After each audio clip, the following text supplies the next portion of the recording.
ప్రభావం చేస్తూ మార్కు సువార్త మనం చదువుకున్న లేఖన భాగం ఏదైతే యేసుక్రీస్తు ప్రభు ఆయన రాకడి కంటే ముందు వచ్చే శ్రమల గురించి చెప్తా ఉన్నాడు. అంతేనా? అనుకుంటున్నప్పుడు దేవుడు అంటున్నాడు, ఇది ఇటుక మీద, ఇది రాయి మీద రాయి ఉండకుండా పడిపోవు కాలము వస్తుంది అని చెప్పిన తర్వాత ఆయన ఒలివ కొండ మీదకి వెళ్ళిన తర్వాత శిష్యులు తనను అడుగుతూ ఉన్నారు, ఇది ఎప్పుడు జరుగుతుంది, ఇది జరిగేట కంటే ముందు ఏమి సూచనలు వస్తాయి అని అడిగినప్పుడు యేసుక్రీస్తు ప్రభు ఏమని చెప్తున్నాడండి?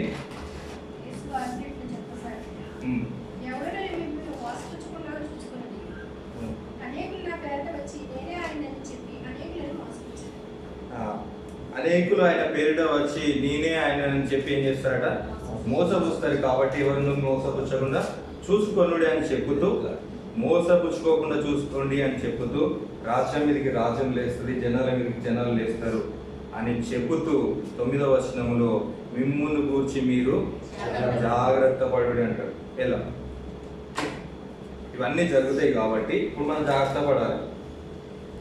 ఆ రోజు శిష్యులకు చెప్పిందే ఈరోజు మనం చదువుకుంటాం, ఇంకా వాక్యం ఉంది అంటే ఈరోజు మనం సరి చేసుకోవడానికి ఉంది. ఇది ఎన్నోసార్లు మనం వినే ఉంటాం, ఇప్పుడు కూడా నేర్చుకుంటూ మళ్ళీ వింటున్నాం. అంటే మనం ఆ వాక్యంలో ఆ స్థితిలో ఉన్నాం లేదో తెలుసుకోవడానికి మళ్ళీ వింటూ ఉన్నాం. ఇప్పుడు ఆయన అంటున్నాడు, మిమ్మల్ని కూర్చి మీరు జాగ్రత్త పడు. ఎలా జాగ్రత్త పడు?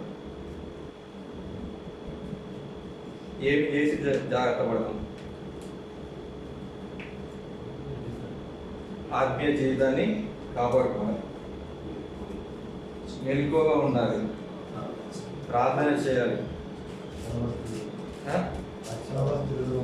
రక్షణలో స్థిరులుగా ఉండాలి.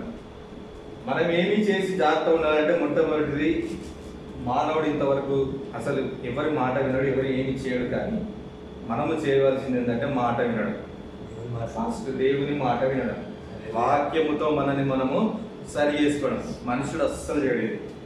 మనుషుడు అస్సలు చేయడని ఎట్లా తెలుసు అంటే నేను కూడా చేయలేవాడు. దేవుని మాట వినేవారు ఇంతవరకు ఆయనకు దొరకగానే పాత నిబంధన గ్రంథం నుండి కొత్త నిబంధన గ్రంథం దాకా ఆయన వెతుకుంటూ వచ్చాడు. కానీ మాట విన్నవారు ఎవరు లేరు. ఒక్కొక్క సమయంలో విన్నా మళ్ళీ చివరికి వచ్చే వరకు ఏం చేశారు? కోల్పోయారు. మాట విన్న తత్వాన్ని కోల్పోయారు. అయితే మనల్ని మనం జాగ్రత్తగా కాపాడుకోవాలంటే మనం చేయవలసింది ఒకటే, మాట వినడం. అదే శ్రేష్టం. బలులను అర్పించట కంటే మనం ఇంకేది చేసినా మనం ప్రార్థన చేయాలి, రక్షణ కాపాడుకోవాలి, ఆత్మీయంగా ఉండాలి. అంటే మాట వినకుండా చేయలేము. దేవుని మాట లేకుండా, దేవుని వాక్యం లేకుండా అసలే చేయలేము. కాబట్టి ఇప్పుడు మనం ఏం చేయాలి? ఆయన మాటను వినాలి. ఎందుకు? ఆయన ఆకాశము భూమి గతించిపోయినను హల్లెలూయా. ఇంకేదైనా పోతుంది వచ్చి ఆయన మాట పోదు. ఆయన మాట నిలకడగా ఉంటుంది. అది నువ్వు నమ్మి, అది విని, అది నడిస్తే, ఆ మాట ప్రకారం నడుచుకుంటే నువ్వు నిలిచి ఉంటావు. ఎక్కడ నిలిచి ఉండాలి? దేవుని యందు నిలిచి ఉంటావు. హల్లెలూయా. దేవుని యందు నిలిచి ఉంటావు. ఇప్పుడు మనం ఏం చేయాలి? ఆయన వాక్యము ద్వారా, ఆయన మాట ద్వారా మనల్ని మనము సరి చేసుకోవాలి. 1 తిమోతి రాసిన పత్రిక 4వ అధ్యాయం 13వ వచనంలో దేవుడు అంటాడు, నేను వచ్చే వరకు చదువుటే అందును అందరూ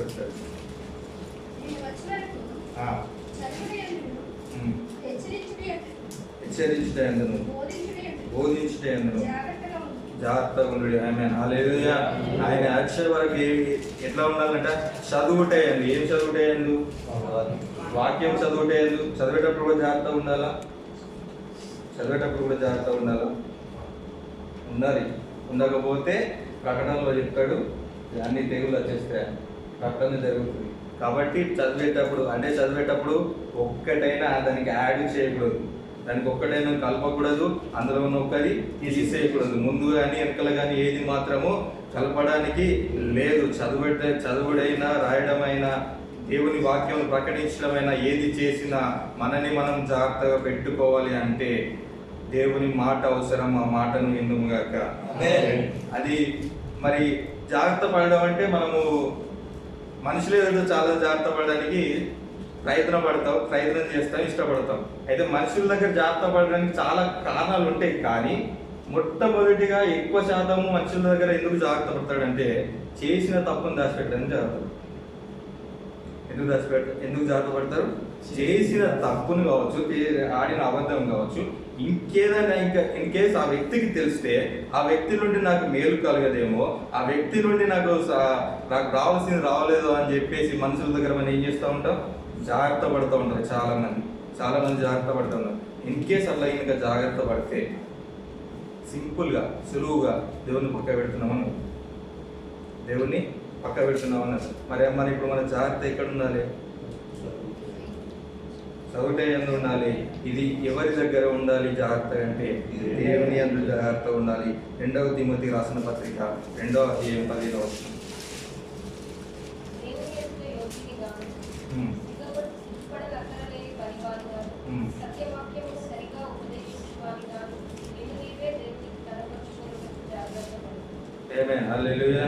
దేవుని యొద్ద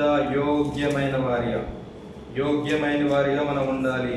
ఆయన యందు సిగ్గు పడనోళ్ళు అంటే మన ఇందాక చెప్పాను కదా, మన మనుషుల దగ్గర మాత్రమే జాగ్రత్త పడతాం. ఎందుకు? అక్కడ మనకు రావాల్సిన మేలు ఉంటుంది, ఆ మేలు మనకు రాదు కాదు. కానీ నువ్వు సిగ్గు వల్ల పనులు చేసినా ఏది చేసినా వాళ్ళ దగ్గర జాగ్రత్త పడతాం. కానీ దేవుడు అంటున్నాడు, ఏవో సిగ్గుపడని నెలలని పనులు చేయకుండా ఆయనకు పనివారిగా, ఎవరికి? ఆయనకు పనివారిగా ఉండడానికి ఆయన ఎదుట జాగ్రత్త పడాలి. దేవుని ఎదుట దేవునికి మనము ఆయనకు కనపరుచుకోవడానికి మనము జాగ్రత్త పడాలి. ఇవన్నీ మనం ఈ 13వ అధ్యాయంలో చదివినట్టు అబద్ధ ప్రవక్తలు వస్తారు, కుటుంబంలో అల్లరి జరుగుతాయి అని దేవుని వాక్యం చెప్తా ఉంది. అబద్ధ ప్రవక్తల గురించి దేవుని వాక్యం సెలవిస్తుంది. మరి మనం జాగ్రత్త పడాలి. ఆయన చెప్తున్నాడు, నా పేరు మీద వస్తారు, అబద్ధ క్రీస్తులు వస్తారు, అబద్ధ ప్రవక్తలు వస్తారు. కాబట్టి ఇప్పుడు దాని విషయంలో మనం జాగ్రత్త పడాలని వాక్యం సెలవిస్తుంది. ఇప్పుడు జాగ్రత్త పడాలంటే మనకి ఏం కావాలి? వాక్యం. ఆ వాక్యం ఏం చెప్తుందంటే ప్రతి ఆత్మను నమ్మక ఆయా ఆత్మలు దేవుని సంబంధమైనవో కాదో పరీక్షించమంటుంది. ఏం చేయాలి?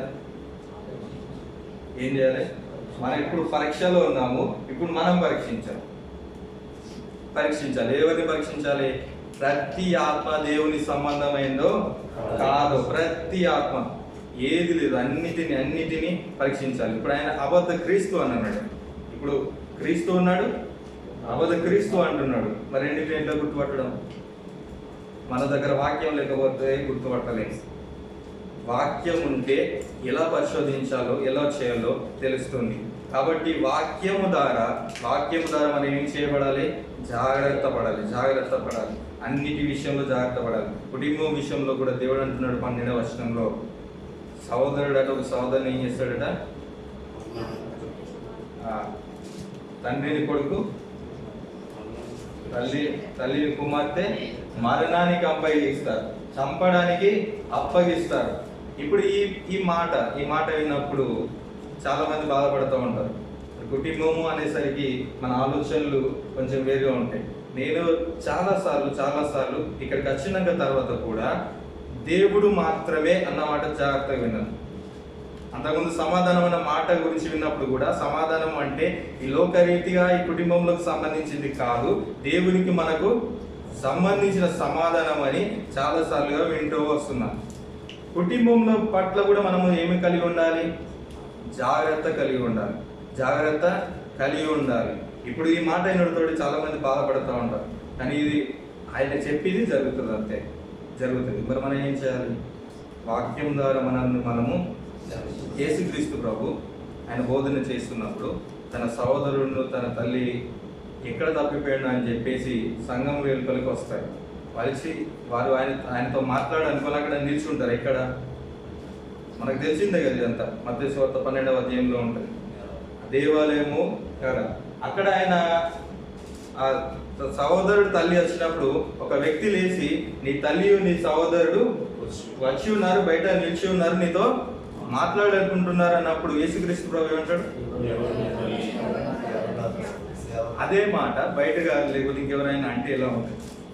ఎవరు నా సహోదరుడు, ఎవరు తల్లి అని అంటే బయట ఒకవేళ ఎవరైనా అన్నారు అనుకో, ఏమనుకుంటారు? మనం అయితే ఒకవేళ ఏమనుకుంటారు? ఒకసారి చెప్పండి.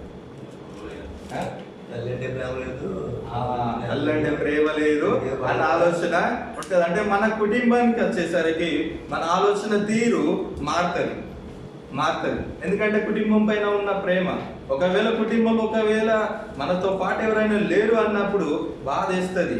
అయితే ఎవరు ఆయన క్వశ్చన్ వేసినప్పుడు అంటే వెంటనే చెప్పేశాడు, నా దేవుని చిత్తము ఎవరైతే నెరవేరుస్తారో అతనే నా సహోదరుడు, నా సహోదరి, నా తల్లి అని చెప్పేశాడు. అది యేసుక్రీస్తు ప్రభు చెప్పాడు కాబట్టి ఆ యేసుక్రీస్తు ప్రభు చెప్పాడంటే ఏదో అర్థం ఉంటుంది, పరమార్థం ఉంటుంది అని మనం ఆలోచిస్తాం. కానీ బయట ఇంకెవరైనా చెప్తే వెంటనే అందేస్తాము వాళ్ళకి ప్రేమ లేదు అని. ఒకవేళ అదే స్థితి మనకు వస్తే, ఒకవేళ మనమే చెప్పగలిస్తే, మనము దేవుని చిత్తం ప్రకారం చేసిన వాడే నా తల్లి, నా తండ్రి, నా సహోదరుడు అనే స్థాయికి మనం ఉండాలి. అట్టి స్థితిలో జాగ్రత్త పడాలి. ఇప్పుడు చూడండి, అట్టి మాట ఎవరైనా అంటే తల్లి అందు ప్రేమ లేదు కావచ్చు అని అనుకుంటున్నారు.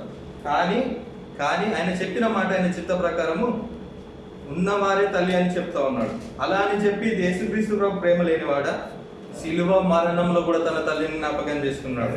శిలువ మరణంలో కూడా అంత వేదనలో కూడా తల్లికున్న బాధ్యతను, తల్లి పట్ల ఉన్న ప్రేమను నెరవేర్చి తన శిష్యునికి అప్పగించాడు. అక్కడ అందుకనే మాట రాయబడి ఉంటుంది, వెంటనే ఆ గడియలోనే ఆమె చేర్చబడింది, తన గృహంలో చేర్చబడింది అన్న మాట రాయబడి ఉంటుంది. అంటే కుటుంబం విషయంలో కూడా ఎలా ఉండాలి అని, ఎలా జాగ్రత్త ఉండాలని యేసుక్రీస్తు ప్రభు నేర్పించాడు. ఎందుకు నేర్పించాడు?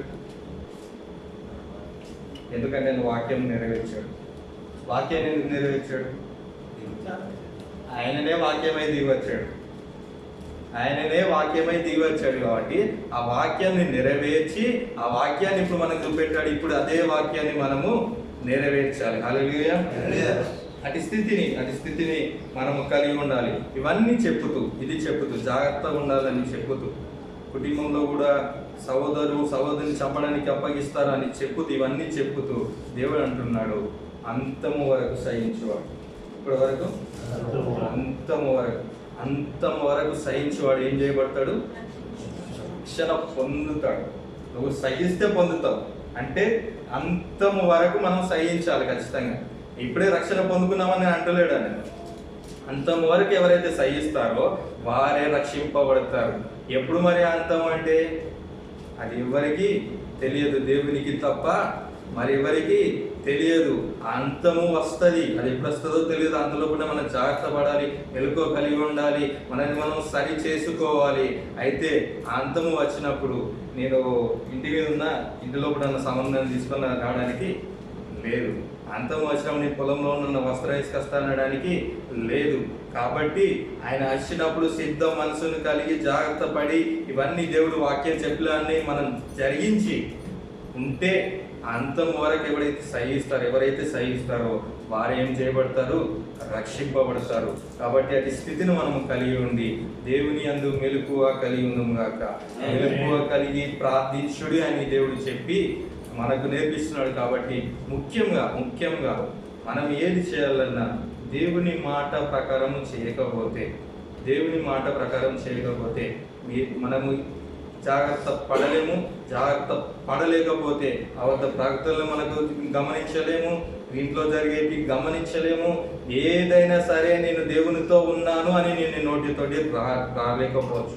కాబట్టి వాక్యముతో, దేవుని వాక్యము ఆయన మాట గతించినది. ఆకాశం గతించిన, భూమి గతించిన ఆయన మాట గతించదు. ఆయన మాట ఎందుకు గతించదు? ఆకాశం గతిస్తుంది, భూమి గతిస్తుంది, ఆయన మాట ఎందుకు గతించదు? అది ఆది అందున్నది. వీటికంటే ముందు ఏది ఉన్నది? ఆది అందున్నది. అది దేవుని అందున్నది. ఆ మాట ద్వారా సృష్టి చేయబడ్డది కాబట్టి ఆ మాట ఎప్పటికీ నిలిచి ఉంటుంది. కానీ ఏది భేదమని దేవుని మాట నిలిచి ఉంటుంది. అందుకే అది జీవము గలది. జీవము చేసింది జీవము గలదు. జీవము చేసినది అదే కాబట్టి ఆ మాట జీవము కాబట్టి ఆ మాట ద్వారానే ఇంకే ఏమీ లేదు. విశ్వాసము ద్వారా అయినా మనము ఉండాలంటే వినుట వలన విశ్వాసము కలుగునానికి క్రీస్తుని కూర్చిన మాట వల్ల కలుగును. ఎక్కడికి వెళ్ళినా మనకి ఏం కనబడుతుంది? ఓన్లీ వాక్యము దేవుని మాట. కాబట్టి ఈ మాట ప్రకారం నడుచుకుందాం. అటు కృప మనందరికీ దేవుడు దయచేయను గాక. ఆమేన్.